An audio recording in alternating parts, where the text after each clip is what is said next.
Toastmasters and guests. Freedom is an idea whose time has come. Up until now, we've been held in a comfortable prison of security in a form of jobs for life, 9-to-5 schedules, 1 or 2 kids, and a planned time for work, marriage, house, and retirement. Now, given the incredible breakdown in our way of life, there is a new opportunity to connect with freedom, to step away from limits, to recreate and redesign our lives.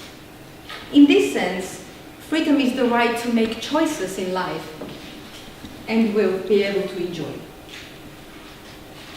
I remember since I was a young teenager, I was continuously caught up into thinking that my very strict parents were the reason I did not enjoy my life fully, because they did not give me enough freedom. I could not come and go as I pleased. I could not speak the way I wanted. I could not wear the types of clothes I wanted. I could not have a boyfriend that fitted me, and so on, and so on. And when I was convinced life could not feel more like a prison, my parents decided to send us to Cyprus to study in the Armenian boarding school. Now, that felt like a real juvenile prison. Naturally, I became very rebellious, and I spent the next 20 years adamantly believing that my parents and other authority figures were the reason for my suffering, because of lack of freedom. So it seems every time we talk about freedom or lack of it, we mainly talk about these outside-in perceptions of freedom. Most people I know put a lot more importance on having freedom of choice, freedom of speech, etc., but do not give nowhere near importance to the inner state of being free, the psychological freedom. And that's what I'd like to talk about now, the truest form of freedom, because unfortunately, in spite of how much freedom one may have, they don't get to feel free.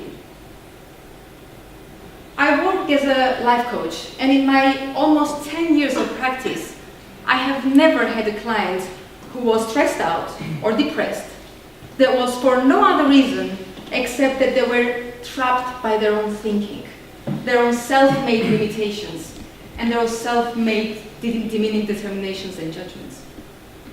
Too many people are trapped in their own psychological prison and find themselves stuck in self-defeat. When I was about 25 years old, I decided that I would give myself the chance to experience the maximum amount of freedom one can give themselves. And I moved to Los Angeles, USA, the land of the free. I thought I was going to claim the freedom that I wanted to do anything I liked, whenever I liked, without asking permission from anyone. And yet, little did I know, I was in for a shock. Although I did enjoy some higher level of freedom the first couple of months, I was unpleasantly surprised to find out I was trapped by my own beliefs and judgments.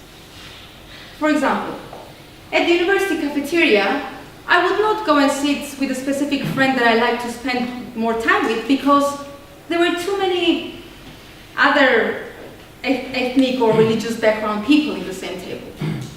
Or I would refuse to go out to an event because it was in a low-class area. I would feel uncomfortable to speak up because I was afraid of being judged myself many times. I did not make friends with my neighbor because something about her reminded me of someone else that I did not like in the past. And my list was endless. I felt so trapped and I was still refusing to see. It all started in my own head. And instead, found reasons to blame other people for it. I had created my own prison, as we all do, unknowingly and innocently. I began to find freedom by liberating my perception of people, ethnicities, religions. As a mother of a free-spirited 6-year-old child, many times I find myself very tempted to teach her to be less free-spirited by imposing unreasonable rules and trying to force her into mold her into something that I want her to be, thinking that it may be safer for her. That's what probably my parents thought too. But thankfully, I'm able to stop myself from doing that most of the time. I do understand I will not be able to protect her from acquiring many of those unnecessary beliefs, like superstition and prejudiced ways of being, which our culture is so full of. But I want to be there to undo as many of them as I can, before it becomes part of her personality and keeps her from enjoying her life free from unnecessary limitations and suffering. A free mind and a heart filled with love is what I think guarantees a much happier life for all human beings.